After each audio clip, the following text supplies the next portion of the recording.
Alan. Howdy. And Ruben. G'day. Gentlemen, let's kick off straight away with what we're drinking. I have opened another bottle of Kraken recently, so that is going down very nicely. Excellent. What are you drinking there, Lachlan? Mate, I'm on the G&Ts again. So that's on a Italian blood orange, I think it may be, from memory. Ooh, blood orange. Yep, not too bad. Nice. How about you, Ruben? Last week I had the Castle Grey and I had the Merlot from the Castle Grey wineries, and this week I'm trying the Shiraz, which I haven't tested before. So. How's it going? Do you smell essence of chocolates and Scandinavian butterfly and all those things, or what do you smell like? You can definitely taste the Scandinavian butterfly. No, it's good. I like it. Very nice, very nice. Well, I reckon we jump straight in because I am keen. So, we're up to number 18. So, I'll just read that and then we'll discuss. So, 18. When the raven croaks with evil omen, let not the impression carry you away, but straightway distinguish in your own mind and say, these portents mean nothing to me, but only to my bit of a body, or my bit of a property or name, or my children or my wife. But for me all omens are favourable if I will, for whatever the issue may be, it is in my power to benefit therefrom. Is that what yours says? Because mine has to put benefit. Yeah. What's put benefit? Yeah. PT. PT is always a benefit, right? To personally train benefit for therefrom. I don't know what what it's. but yes. Yeah. That I might wonder if be that's just like a typo. I think it might be a typo, but it's funny that we've all got the same typo. Yeah. Well, we've got the same version for this round. So. I reckon it's just to benefit therefrom. Yeah, I think you're right. So, does anyone know what portents are? portents, that's tents portents. for poor people rather than rich tents. Boom, boom. Right. He's here all night, folks. No, I've looked it up. It says a sign or warning. So these signs or warnings mean nothing to me, is what he's saying. Nice. Lachlan, did you ever play World of Warcraft? No, I did not. There was a joke in there about tents. Do you remember it, Ruben? Oh, yeah, I do, actually. Yeah, so the guy runs around and he's like, it's like, I'm a Wigwam, I'm a TP. I'm a Wigwam, I'm a TP. I said, relax, man, you're 2 tents. There you go. So there's your tents joke for the night. It's terrible. It is, but I didn't write it. It's back from the old Warcraft days. So, ravens croaking. I'm going to share something. So, often now when I see ravens, because I've been playing Assassin's Creed Valhalla so much, I knew you were going to say this. as soon as I see them, I'm like, oh, there's Moonin. I just and I wind down my window as I'm driving and go, hey, and just call out to them. Just why not? But I've not heard a raven croak. Oh, surely you have. You'd be familiar with that sound, wouldn't you? It's like ravens and crows, the same sort of thing, right? You'd have heard a crow for sure. Oh, crows, yeah. There's several jokes about the call of the raven. Like one is when they go ark. They never got back to Noah. Yeah. So when he let the raven out of the window, it never came back. So they're still flying around looking for it. That's one joke. I'm just going to make another mark because you're coming up to your joke limit real quick. Well, here's the capital. Here's the final one, and the other one is it's so bloody hot in Australia they keep flying around going ark. Yeah, I'll pay that. yeah. So anyway, so when a raven croaks with evil omen, let not impressions carry you away, but straightway distinguish in your own mind and say, this means nothing to me. So, what's the Australian equivalent of that? What a bad omen. Yeah. Modern day. Is it a pub with no beer? Like, what is it? Yeah, maybe pub with no beer, or I can't think of one. I don't believe in superstition at all, right? So I don't know. I don't really think it. I can't think of anything. That's certainly nothing that's like uniquely Australian. But I like using the term around the office as much as I can. What could go wrong? I say that all the time. People hate it. yeah. You're calling it down. Well, one week on a Friday afternoon, I've gone, next week we should be back to full strength. We should have everyone on deck. What could go wrong, right? Yeah. And then, someone dislocated their shoulder over the weekend, and someone else got COVID or something. So, so by Monday morning, that's what it played out. They'll all be blaming you then, is what you're saying. That's funny. So that's close. That's pretty close to a bad omen. Yeah. I guess so. I've often, not often, a few times I've had a dream and that's made me change something. But yeah, like a bird making a noise or a cat crossing out. Actually, Ruben, the cat story. Remember the cats? We had a Matrix moment. Yeah. Do you want to explain it, Ruben? That was funny. Oh, it was 9 o'clock at night, so it's dark. We're driving back from a basketball game, and as we come around this corner, two cats ran out in front of the car at the same time. One went under the front tyre and went under the rear tyre. So, oh wow, actually, I don't know which tyre they went in, but we hit both of them. Two cats are running, and we're coming around a bend, and somehow we hit both the cats. It was like, dug, dug. They were chasing each other. I couldn't believe it. So did you have a trinity in the car who was asking you, hang on, was it the same cat or two cats that looked very similar? It was very strange because it just seemed like deja vu immediately. Poor little buggers, but had no chance. Like they were just a write-off. So talk about timing. Yeah. Anyway, so that could be an omen. 14 years of unluck if you get two of them. Or maybe it multiplies 7 by 7 or something.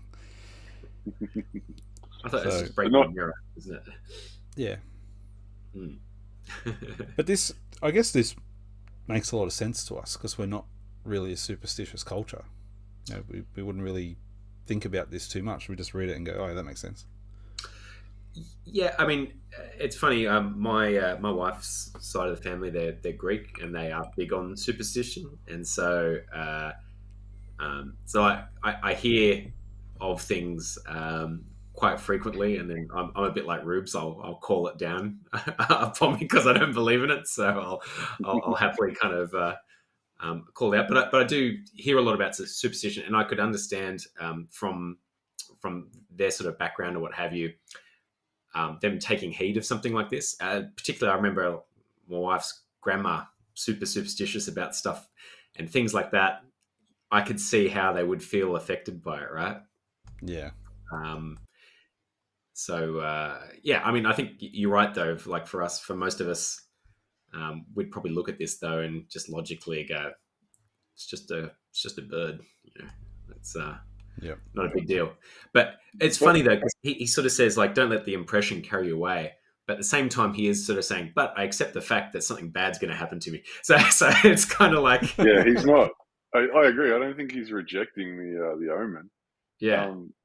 Because his responses are all omens will be favourable if I will, and he goes on to say because it's in my power to benefit from them. He's basically saying something bad's going to happen, but if you have the right mindset, you won't freak out about it, you won't panic, and when it happens, you'll find a way to benefit from it. Yeah, just turn that frown upside down. You'll be right. I think the other word for it is whistling past the graveyard. Nice. It reminds me of a Stoic quote. I can't recall who said it, but it's that he who suffers before it is necessary suffers more than necessary. It's sort of that mentality. Yeah. I think that sums it up. Yeah. Nice. Okay. Well, if you're happy, we will continue. Yeah. Well, I think we'll just wrap up on that one though too. Though, like I think he just he's just accepting it as well, like in the sense that you can. It's a bit like we were talking about last week as well. I think with if you're given a part to play, it's up to you how you play that part. You can make something good out of a bad lot. if you know what I mean. If you want to kind of put your mind to it, say, even if you're going to get adversity, you can still push yourself past that and, I don't know, get yourself back into a good spot, I suppose. But so you're saying the difference between adversity and disaster is your attitude towards it? I think that's what he's sort of saying, is like, even if you do get a bad omen, I can change my luck by my attitude and my mindset. It's not saying he's going to avoid it completely, but I think he's just saying he can pick himself back up from whatever it is and see his way through. There was some other Stoic, and I can't remember which one it is, and he got expelled from the country like multiple times or something like that, and lost everything, 3 times, still maintained his mindset. It's another one of these ancient philosophers. Cicero? I won't remember, even if you tell me. It won't come to me. But yeah, so I think that's just what it's about, is just setting yourself so that you can overcome it. There's another one of those the modern guys that Ryan Holiday, he's got that book, was it The Obstacle is the Way? Because I think he's borrowed that from the Marcus Aurelius sort of side of things. And he's got heaps of books, man. I was at Dimick's on that was a couple of days ago, and I was picking up a copy of the Iliad, and I saw his books. He had like 7 or 8 of them there. I was like, wow. So he's put a lot out. Yeah, but I think that was one of his big ones that he released, was that the obstacle is the way. I think that was from one of the Marcus Aurelius things about if you overcome that obstacle, you wind up being stronger because you've been tested, and that's how you become a better person, a stronger person from facing adversity. Yep. Cool. Okay. Well, let's continue. So 19. Sure. You can be invincible if you never enter a contest where victory is not in your power. Beware then that when you see a man raised to honour or great power or high repute, you do not let your impression carry you away. For if the reality of good lies in what is in our power, there is no room for envy or jealousy, and you will not wish to be praetor or prefect or consul, but to be free. And there is but one way to freedom, to despise what is not in our power.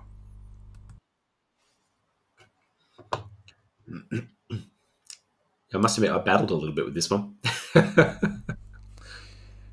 The first bit sounds a bit like The Art of War. So have either of you read that before? Bits and pieces, not the entirety. Yeah, I read it.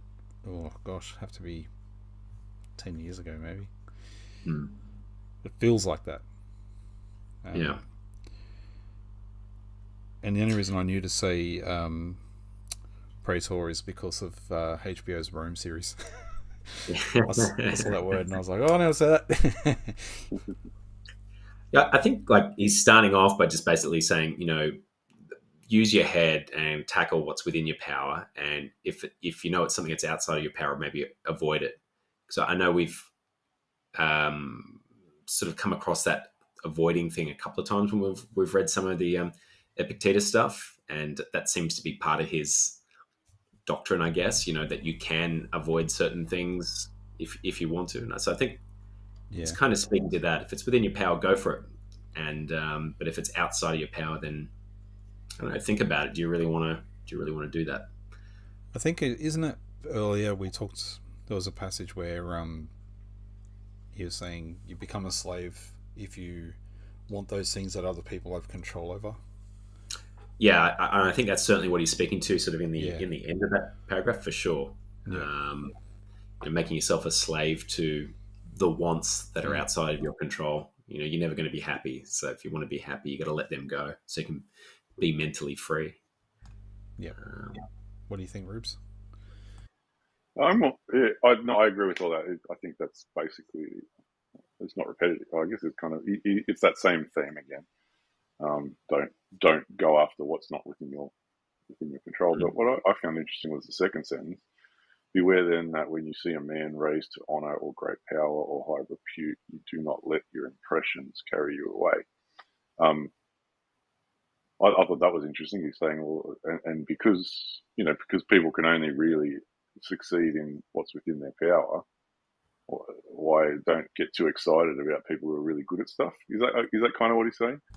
Like, I guess like you could say why, like, I guess a modern version would be why are you worshipping this LeBron James guy?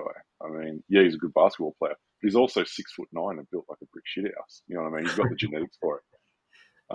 You know what I mean? So yeah, be impressed by his level of skill, but at the end of the day, he's doing what's within his power. Yeah, I think it's also like because it immediately follows with "Don't be jelly," so I think it's that plus don't let jealousy or envy come in. Like, oh, I should be LeBron James. Why is he LeBron James and not me? You know. Well, that's certainly picked up in that next sentence where it says, for the reality of good lies in what's in our power. And so it's don't get carried away with where that guy's power is at and what he's doing, because what he's doing is somewhat irrelevant. If you want to do something good, have a look at what's within your power and do the best with what you can. That's in your control, I guess. What's the point? What's the point? What's the point of getting envious or jealous over something that you were never ever going to be able to attain anyway? That's that old saying, comparison's a thief of joy, right? So that's exactly kind of what it is, right? You're saying this guy's super successful and here am I, some schmuck, working my ass off and not getting there. Why sweat it? It's two different things. Just look at what you got. What do you make of his... Sorry, what do you make of his statement where he says, "For if the reality of good lies in what is in our power, there is no room for envy or jealousy"? What do you think that means? The reality of good lies in what is in our power. Do you think it's kind of what Rubes is talking about, like putting him on a pedestal, and you're saying like he's good because he's up here, and it's like, well, the reality is what you can do. Maybe, I don't know. Do you think? Maybe. Do you think he's saying what isn't good is things that are not in our power? Well, I'm interested. I find it interesting that his conclusion is freedom comes from despising what is not in our power. I don't know how much emphasis you want to place on the word despise, because I think I'm on board with him when you say, if you were to say, don't just disregard it and control your emotions when it comes to things that are outside your power. But to actually say that you despise things that are outside your power, that seems kind of petty and almost small-minded. Because I might be reading it wrong, but to me that would be like, I don't know, like a really short dude just going, "I hate basketball, it's shit," and LeBron James is an idiot. You know what I mean? It's like, you know what I mean? Because he's despising what's outside his power. Like that's kind of the opposite. I'm assuming that's the opposite of what what he had in mind here, because he's all about controlling your impressions. It reminds me of that poem that I told you guys about last week. Did either of you check that out? No, I didn't. The If one? Yeah, the If poem, yeah. Yeah, I did actually, yeah. I think there's a line in there, I'll probably get it wrong, but it's something along the lines of, and if you're met with disaster or, what was the word, success or something like that, and you treat both of those imposters the same, then you're a man. It's something like that. Do you recall it? Yeah, something like that. I think that's the spirit of it is like fortune. I think it was fortune and disaster or something like that. Yeah. And recognizing that both of them are imposters because both of them aren't in your power. Just to put your mind at ease, Rubes, I looked up. I've kept that reference that I found that compares the different translations.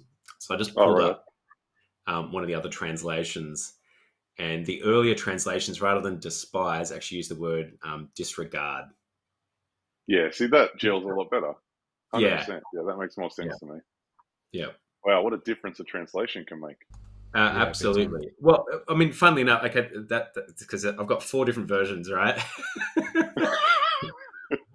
So the one we generally are using on ours is a semi-modern one. There's another one that's more modern, which seems to put a very different spin on things. So I wouldn't tend to look at that one.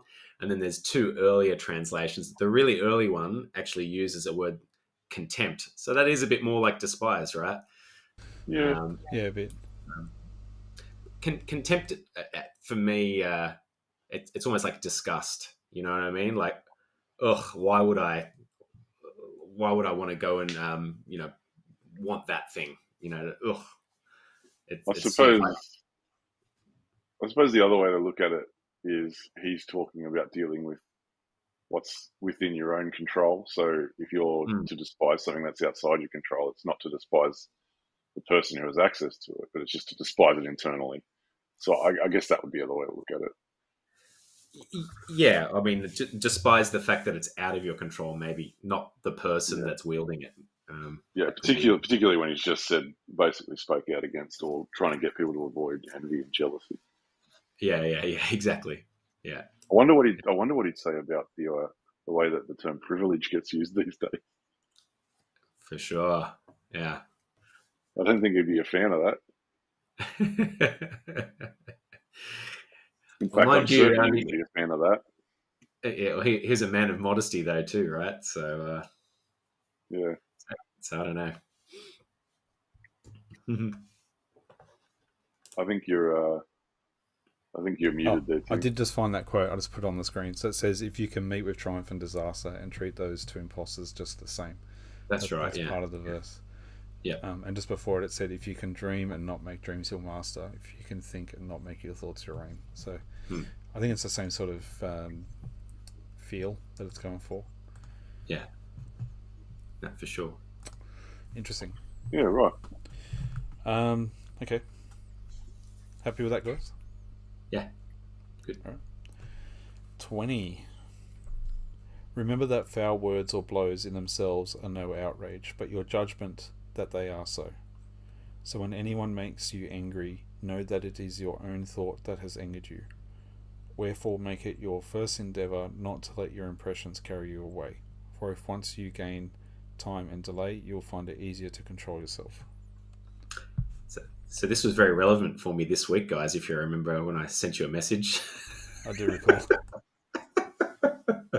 Yeah, how'd you go with those impressions, big man?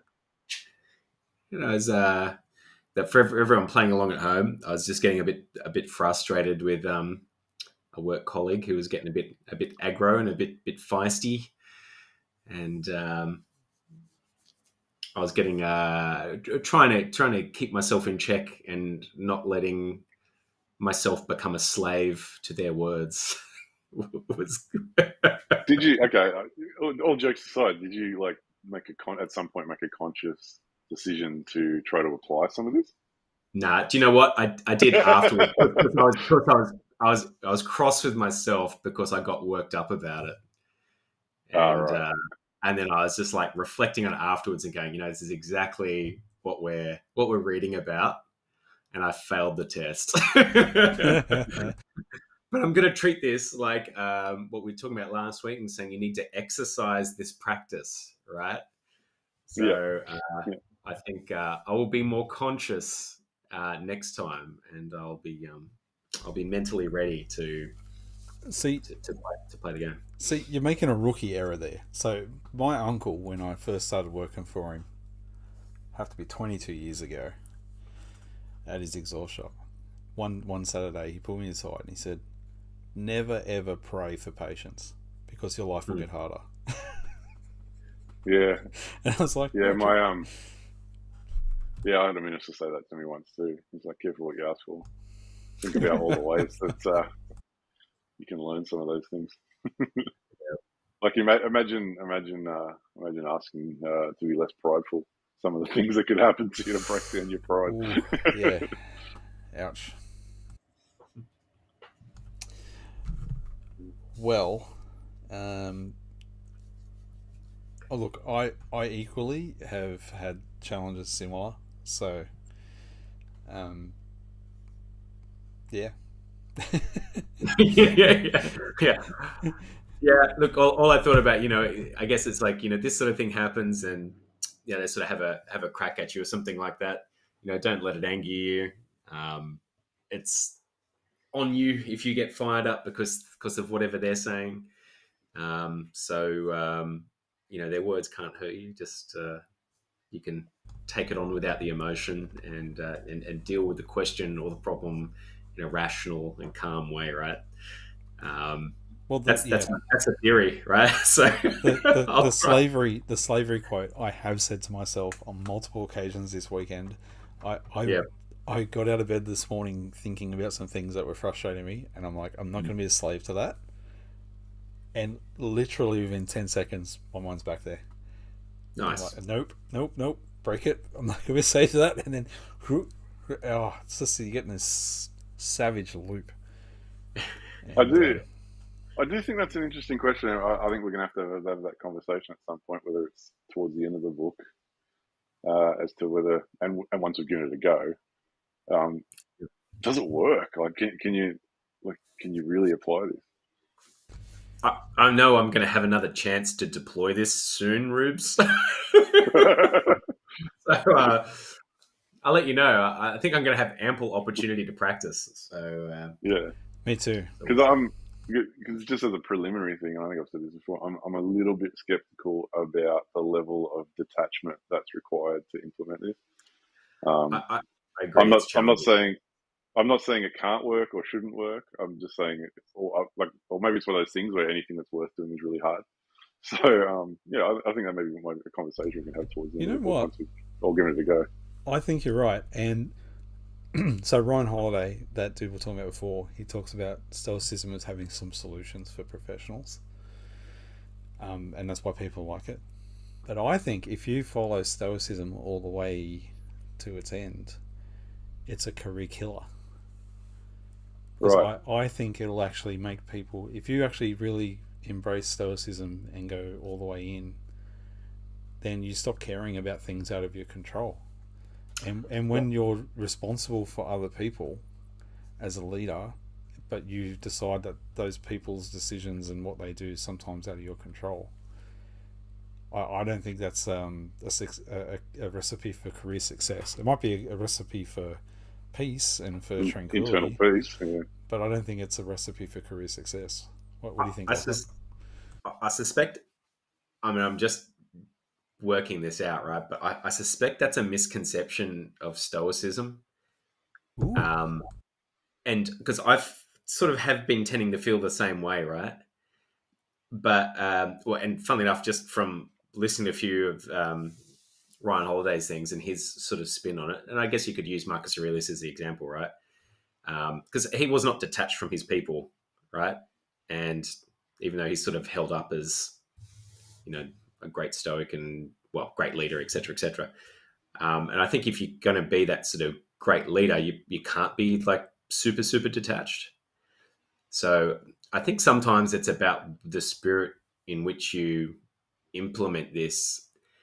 And I think it's really hard when you read this stuff because it feels super cold sometimes.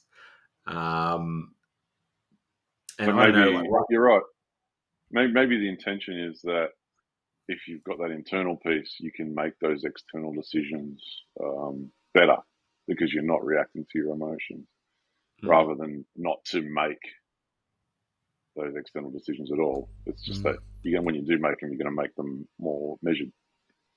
Well, I think they're sort of saying you can still acknowledge those emotions, right? But it's just saying don't react emotionally. You can still feel sad. You can still feel happy. But it's just don't let them run you, if you know what I mean. That's not what I mean. Feel it to be rational about the action you take. But I mean, so we're looking at this thing about not desiring those things that you don't have control over. So let's say, what does that do to ambition? Correct. So if you work for an organization and the way you get promotion is by impressing other people, if you actually despise those things that are out of your control, then you're not going to desire to impress those people. Now, they might be impressed with you because of the way you conduct yourself, and then you get that promotion anyway. But do you get what I mean? Like, it takes away, I think, your motivation to try and impress that person as much as someone else who wouldn't be following that philosophy. I would take it more that, utilize the power that you have now to do that in the best way that you possibly can, right? Because that's what you want to do all the time, right? Be your best, be the best you can be, and by doing that, you can still aspire. And if you have the potential and you have the power within you to be able to do the job that's 2 steps ahead of where you are, then you should still be aiming for it, because you're like, I know I can do that. That it is within my power. I'm just not there yet in the hierarchy. So I don't think it necessarily has to limit you. And sorry, I'm going to sound a bit Tony Robbins here, but I mean, like, it's if it's in your mind that, you know, I can do that, then it's probably just a matter of keep working till you actually have the power to be able to take that step. I'll be selling the tickets to my fire walking weekends coming up soon. It's $10,000 per person. I think I see what I'm going to sit on the fence. I see where you're both coming from, and I think Lachlan's right, but I also see what you're saying, Tim, in the sense that it could limit ambition, and you might miss opportunities because you're not thinking, oh, if I go fix that problem over there, it's not my responsibility, it's outside my power. But if I could do it, then, you know, maybe that would lead to something, because you might just look at it and go, not my problem, outside my power. Well, let me put it so to there's a a different risk. way. I think it's not. It's like an unnecessary outcome, but it's certainly. I think it's a potential risk. Let me put it to a different way. A position above you becomes available, and someone else desires that position. They're very, very hungry for it. But you know that the only way to get that position is impressing people. That you have no control over their impression of you, right? So I think if someone is following the Stoic practice, they're not going to try and seek the approval of these people to get that position. They're just going to be themselves. So whereas the other person might, I don't know, brown nose maybe, or something like that. You get what I mean? Like sophists, yeah. Yeah. They'll go the sophist path to get it. Yeah. So and then when they do get it, you won't care because you didn't want it. Well, but you're saying you did want it, so. No, I'm not saying that you do. I'm saying. Okay. Let's say like you have the capacity and ability to do that function, but because it's out of your control, who makes that decision? Sure. You're not going to lose sleep over whether or not you're the person. I think that kind of what you're saying there, Tim, is what you're saying kind of is supported by that quote from, I don't know, last week or the week before, where he says, you know, it's like a banquet, and if the dish floats past, you take some, and if it doesn't, you don't get upset. Yeah. And then if you decide not, and if you hate that dish, then you're at a higher, even higher level. I think if you were to take that to an extreme, you're probably in that situation that you're describing there, Timmy.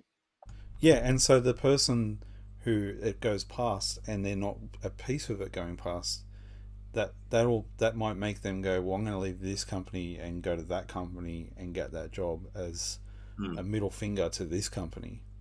You know, like it'll drive them harder to pursue that thing than the person who's just willing to go, well, I wasn't chosen, say la vie, life goes on. But would Epictetus's response to that be that, you know, that's your fate, and don't let that impression get a hold of you? And well, I would look at that maybe a little bit differently, in that maybe you're not actually being your best because you haven't lived up to your potential. Maybe you would have got that job had you really pushed it as hard as you possibly could, as far as like just doing the job, and you're going to dazzle them with your brilliance or something. I know there's always, you know, I don't think you're right, Tim. Like a Stoic wouldn't stoop to that level of, I don't know, sucking up or putting on a display, because that's vulgar, right? Yeah. And I think they would want to have their sort of their efforts sort of speak for them in a sense. But I suspect though that like there's nothing wrong with having the desire to do your best and to achieve more. Actually, you know what this is? This is this conversation from the Republic. This is the person being just versus the unjust, essentially. Sure. Yeah. So then it's, what's your definition of success? Is your definition of success having internal peace and not being a slave, or is your definition of success being able to get more material things? The answer is, well, it's what you want, I guess. At the end of the day, different people have different wants. I think most of the Stoics would say wanting stuff is dumb. That should be on a t-shirt. Please get like Socrates' head, wanting stuff is dumb. Socrates. Yeah. Followed by pass the foie gras. Yeah. Yeah. Do not desire free range soy latte. Be content with dairy. I saw this is like digression here, but I saw there's some new animated series on Netflix. I can't remember what the name it was, and there was some girl doing a protest in the food aisle, and it had a sign there saying "Stop milking the almonds." I don't know why I found that so funny. That's great. Yeah, they did. Well, let's go for a simpler example for this 20. Road rage. Someone flips you off driving. So that's the foul words or blows themselves in outrage. You know, what do we think about that one? Does it make you angry? It depends. I've had that happen to me a couple of times, and I've handled it different ways. So maybe this is a place for us to start. Is the whole, because we all drive. Yeah. People annoy me all the time while I drive. I'm becoming a grumpy old man. And when my wife comes in the car with me, after she has me in the car with me for a few months, she'll just start rousing at me for being so grumpy at other people. We're like, look at this. It's just like the kids are in the car. I'm like, he's an imbecile. I think, I don't know whether I'm getting old too, mate, but I get really passive aggressive now. Like if you do something to me in traffic, you don't have to worry about me getting out of the car or yelling or carrying on. You just want to hope that I'm not in front of you at the next set of lights. You want to hope I don't box you in somewhere, because I'm just going to drive slow. I'm going to pretend I can't see you. I'm going to do everything I can to upset you without actually doing anything. That's the way I handle it now. It's like passive aggressive driving. So there's an intersection on the way home for me where it's exiting at Walgrove Road off the M4, and you turn right, and the road that you're turning onto, it always banks up for people turning right onto the motorway. And everyone knows this, and so everyone who's sensible queues up in the left lane, because once they turn right they can go around this other queue and head on their merry way home. And there's always some imbecile who tries to come up in the right hand lane, and then as soon as everyone's turned right, push over, because they've got the smaller circle to turn right. They think, oh, I'll just go here, duck around the corner and nick in front of the other car. And I just get a certain amount of joy whenever I'm at the front of that intersection in the left lane in my car, in my Davera X, because I know I'm getting around that corner first. It doesn't matter who that person is or what they're in or on. I'm getting around that corner first. And the amount of times I've just annoyed the hell out of people because they then can't get over because I'm right next to them. And I know that's so petty and I shouldn't do it. But every time I do it. So maybe this is an example that I can remember. I remember my dad doing something like that when I was a kid. For some reason, I don't know why, but we're in peak hour and we're driving this back way, and it's a fairly wide road, but it is only like one lane in each direction. And for some reason, this dickhead decides to try and run up the inside to try and sneak past everybody and cut back in.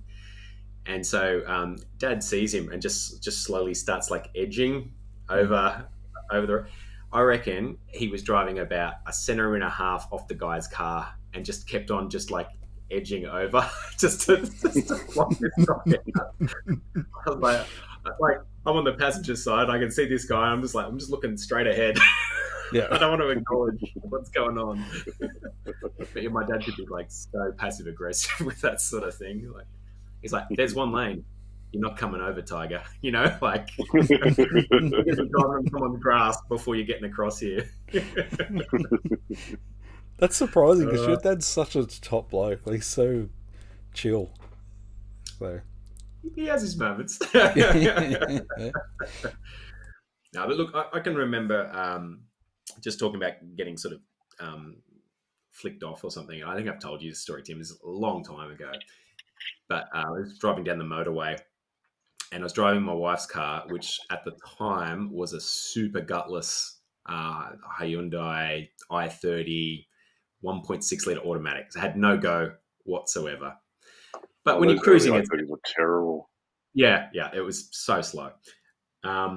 It could cruise okay once you were going, but like anyway, I was overtaking someone. I was going faster than them. I was going around them, but I was probably just going like 10 k's an hour faster than them. So it's just kind of like cruising past something. And I had some young bloke in an old Corolla going absolutely flat stick. So I don't know. He's like way over the speed limit, and just came like I could see him in my rear view. And I put the foot flat to the floor, but the little 1.6 just wasn't giving me any more. So I just couldn't like hoof it to get out of the way. And he came like right up and last second braked like right on the back of me. And I had the kids in the back seat of the car. And so I was upset because I was worried for my kids more than anything. And I was like, this guy's putting my family's life, because we're on the motorway doing 120k an hour, right? So if you have a prang at that kind of speed, it can be a problem. Messy. Yeah. And so anyway, I got across and he went past, and I was so pissed. I flipped the bird at him, and I never do that, right? Ever. and then the guy jumped in front of me and threw his brakes on, so I nearly ran up the back of him on the motorway, and then took off at like 160k an hour and just bailed before I could get after him or something like that.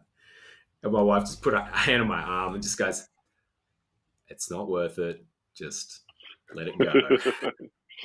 I was like, veins were pulsing. My wife has done the same to me. I've never been so angry in the car, ever. And well, I mean, what your wives are saying is exactly what Epictetus is saying. Totally. It was right. But, you know, it's funny, even...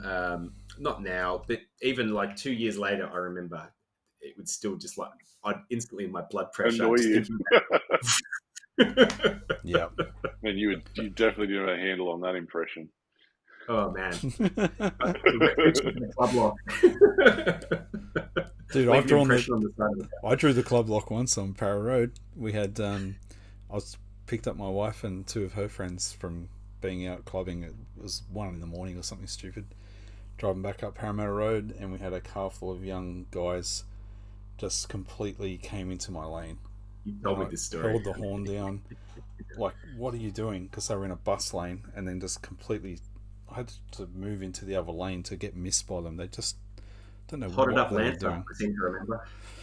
Yes, I won't say anything more about them. No. So, yeah.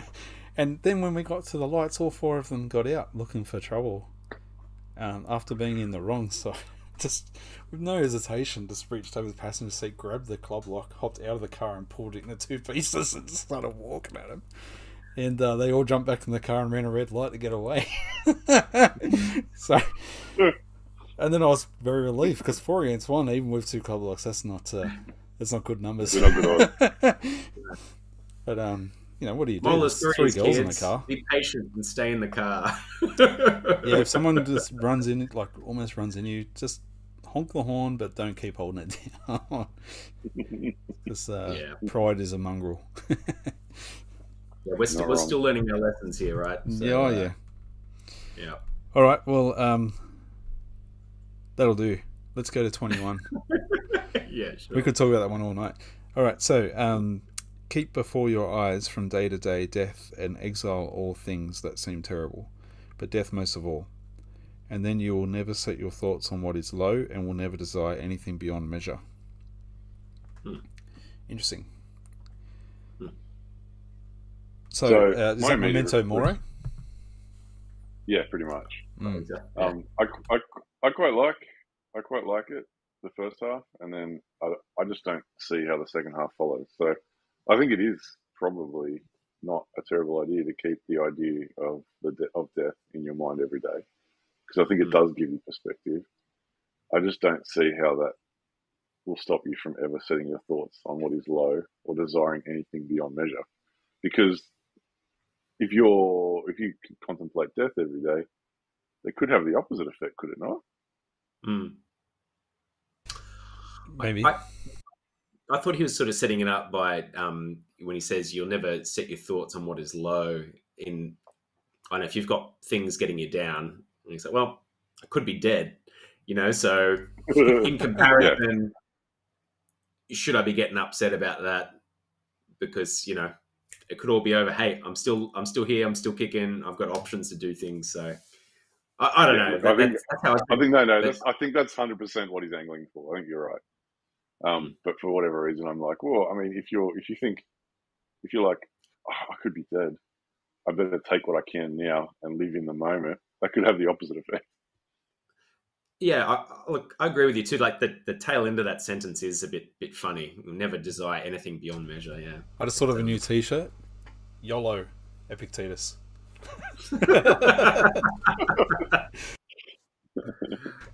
We're gonna have an amazing range of T-shirts by the end of this podcast. Oh, guys, yeah. So. Amazing range of T-shirts that nobody will buy. That's right. That's it. Hey, my mum will buy one for sure. Yeah. No, I dig this. I think it's good, particularly for smaller things like, oh no, I broke a glass, or friggin', I mucked up this report for work, or the car's got a flat tire. Like, yeah, okay, you got a flat tire. You're alive. The world is spinning. Yeah. Life And you're goes not on. dead. Yeah. That's it. Why'd you spill your beans? That's what I thought of when you said that sentence. Oh, you haven't seen that, have you, Lachlan?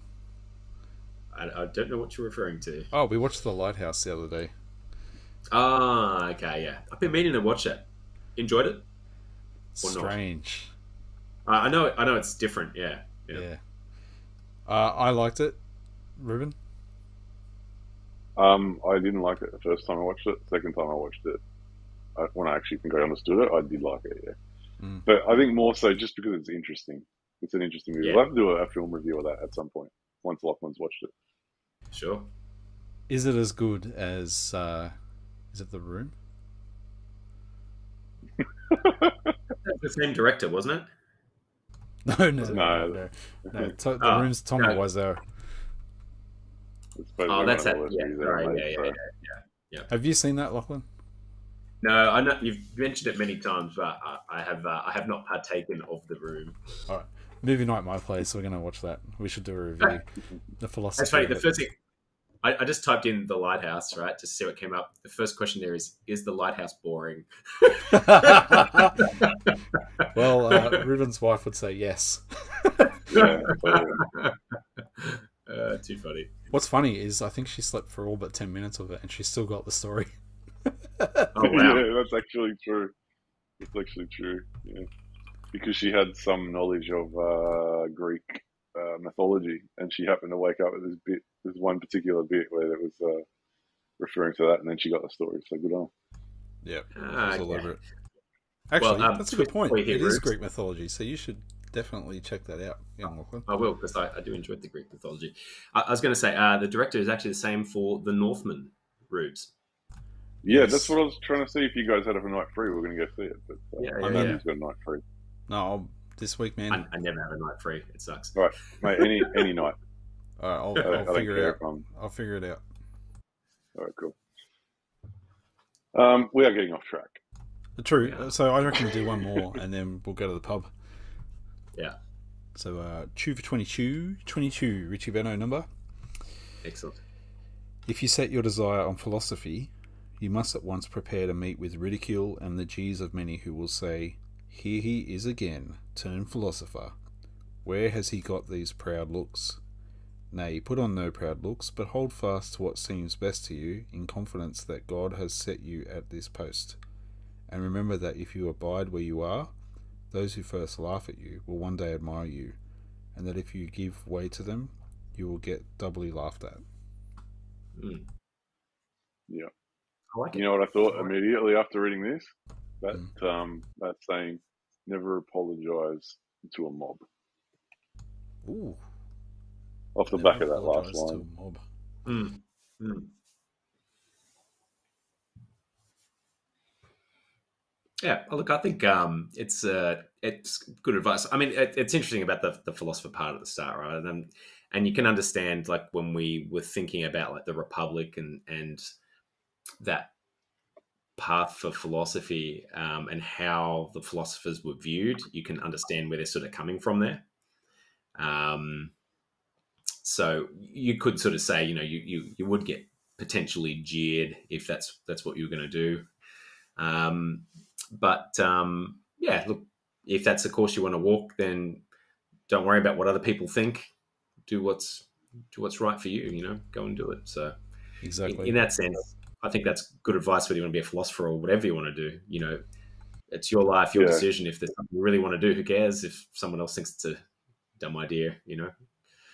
I like his predictions at the end. Is basically like, you know, if you do it right, then one day they're going to realize you were right, because philosophy is supposed to be about truth and wisdom, right? So if you do it right, you're going to get to the truth and you're going to be wise, and then eventually people realize that.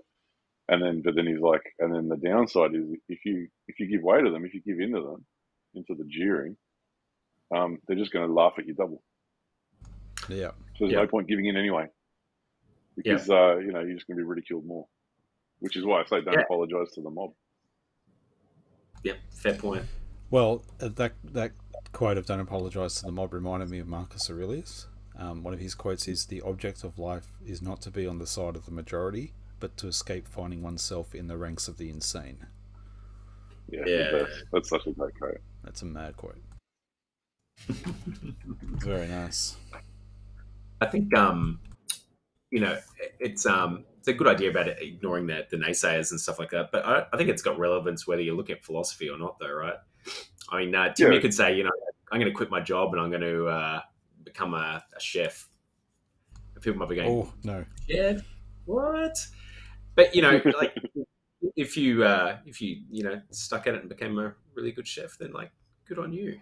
But you know, I think it is like sort of a thing about like, there's nothing wrong with failing if you've tried really hard at something, but if you just kind of give up, I mean, it is pretty weak, right? So but you're right. Like if Tim said to us right now, "I'm quitting my job and becoming a chef," we'd be jeering, and then we'd make fun of him. Yeah. And then if then he's like, "Yeah, all right, I'm not going to do it," we wouldn't let it go. We'd be calling him a chef for the next 6 months. Like 100%. But I'm already a good cook, so mission accomplished. Debatable. Wow. We'll just be, "Hey, chef," every day. What's that, children? Yeah, look, I like this. I like that he's saying don't get the proud looks going. That's a nice little reminder. Yeah. If we have time, can I ask for alternate translations? Yeah, Lachlan, have you got that? I do. Do the other translations use the term God, God, with a capital G, or do they translate it a different way? Every translation does, yes. That's so weird to me. No, I just find it weird because he's all, you know, he's not really talking about. Like, we still don't really know what he means by that. I just assumed with the other quotes he's talking about fate, like we were talking about on Plato. But they were at this point in time open to the idea of monotheism historically, weren't they? You might be right, and it's probably got to do with the fact that we don't really have an extensive understanding of where we are in terms of history, and we haven't read his background material, so we don't really know where he's at. Yeah. But even you know, when we're looking at the Republic, and this came like later on, but he was dancing with monotheism at that point in time, which right. wasn't established, but it was sort of a idea kicking around, I guess. But Yeah, definitely. Yeah. Do you want? Would you like to hear the modern one? I'll give you the ultra modern one. It'll be horrible, but go for it. Yeah. If you really want to pursue philosophy, be ready to take flack from people who'll say, "Here comes Mr. Philosopher again," and where do you get the snotty look? As for you, skip the snotty look and stick to your job, just as though God himself has given it to you. Make these principles part of your life, and the people who jeered will eventually respect you.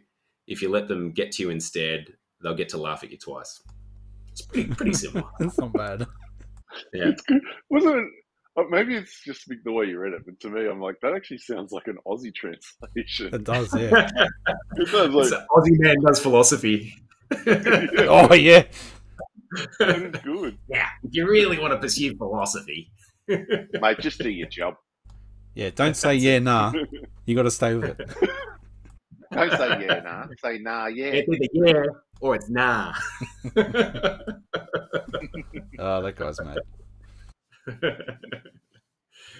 So we off to the pub now? Yeah, let's head down to our favourite locale. Hopefully I can find our image. There we go.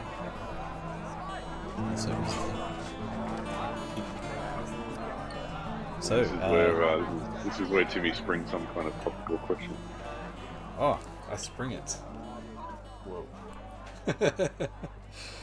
No, I don't really have a topical question, but I was going to discuss philosophy with your kids.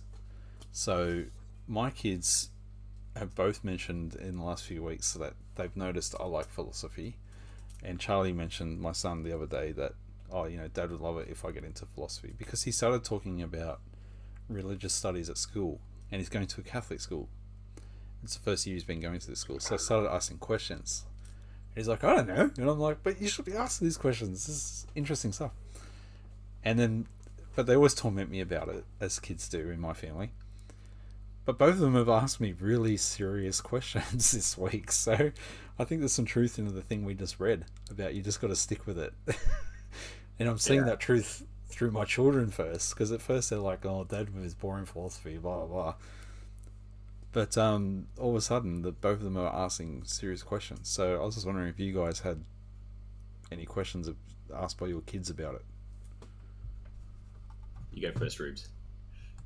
Oh, yeah, I have a different story altogether.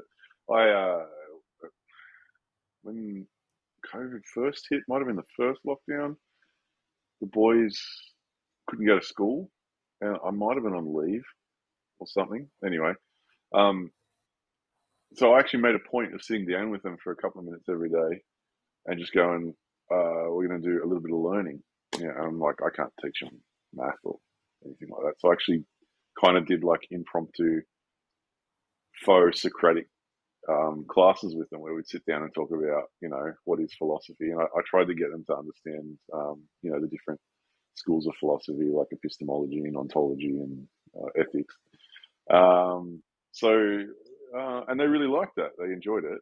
I have no idea how much I took away from it, though. I'm not particularly good at teaching things. So, I've had a little bit of that to me. So I think it's good. And I had one other idea, not directly out of philosophy, but I've been reading a lot of C.S. Lewis essays.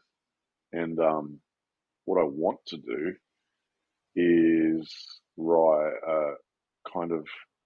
to not rewrite them, but pull out the main ideas out of them and put them in writing, and hopefully put them up on our little blog, which hasn't got much on it, mind you, just as some kind of record, like a simple version of it, so that maybe my kids can come across it at some point and read them. Yeah, nice. Because to me, those C.S. Lewis essays are basically like distilled wisdom. But I think they need sort of further distilling for somebody who's not going to go off and read them, but just like, something real simple, like bam, bam, bam, here's the ideas. So I'd love to do that. I have no idea whether I can do it well, and if I try it and it's terrible, then I won't post it. So. If it's worth doing, it's worth doing badly. It's all good. That's true.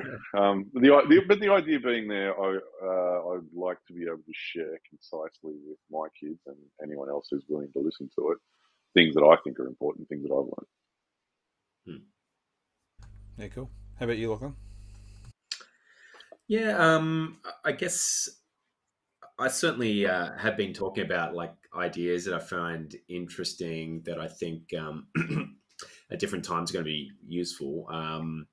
Mostly with my eldest because he's 11, so year six. There's a lot of sort of challenging concepts that start to come up, and like you have conversations about like what makes someone good, Ooh, and nice. that's like surprisingly deep question to sort of kind of get into. Um, It is though, yeah. yeah, yeah, totally. So we've wound up having some pretty interesting convos. I mean, it's not like he's come and sort of said, "Hey, Dad, can we like sit down and philosophize?" But inevitably, I think like kids do come up with some like really curly questions sometimes, and if anything, I think some of this we'll call it like hobby studying that we're sort of pseudo doing has actually been really useful to help think about different ideas and be able to sort of frame them just to not give answers, but just get them thinking about some stuff. And yeah, it's been pretty cool.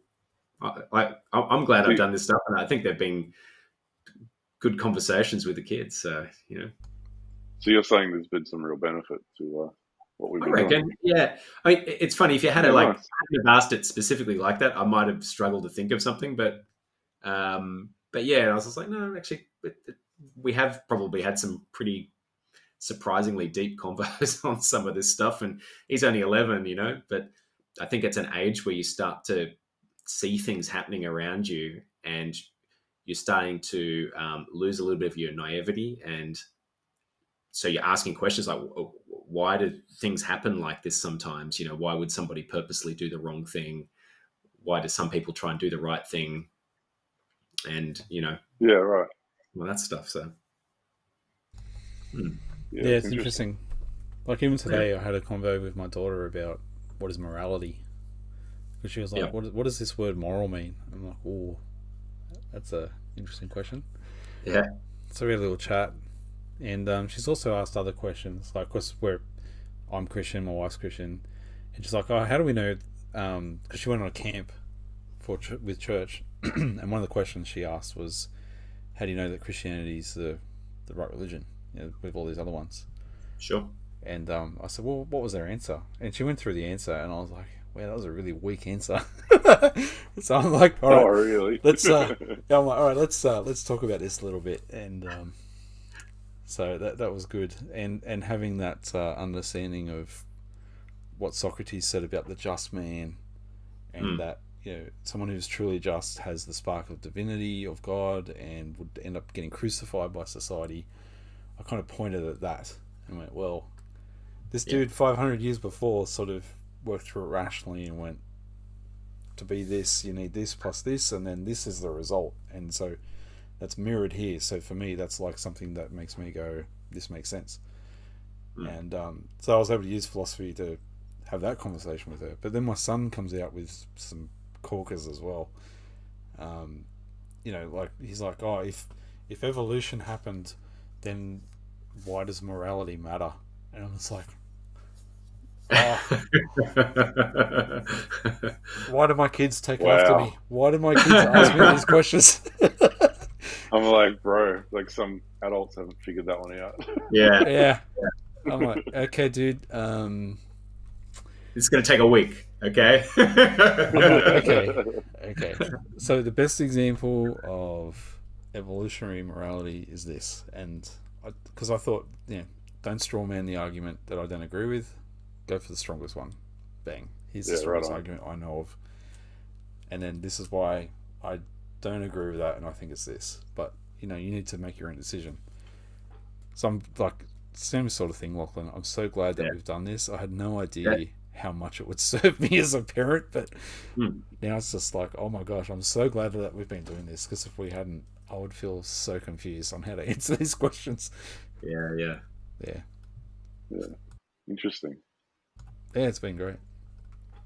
It's actually it's funny you mentioned the one with Emma's question there about how do you know which religion's the right one? Because there's so many. I've actually been thinking about that lately because I'm sort of expecting my eldest to ask the same question because he's been asking about other religions a little bit more lately. Yeah. And I was literally just thinking this week, I was like, that question is going to come up sometime soon. I've got a feeling, yeah. You better believe it's coming. Yeah. That's mad. Are you ready? Do you have an answer? Or are you like, No, I don't. That's why I was like, well, after the pub, I'm going to be asking Tim. Oh, that's funny. Wow, the pressure's on. Yeah. No, I'll tell you, the answer to that question is, I don't know, mate, but let's figure it out together. Yeah. 100%. No, that's good. That's good.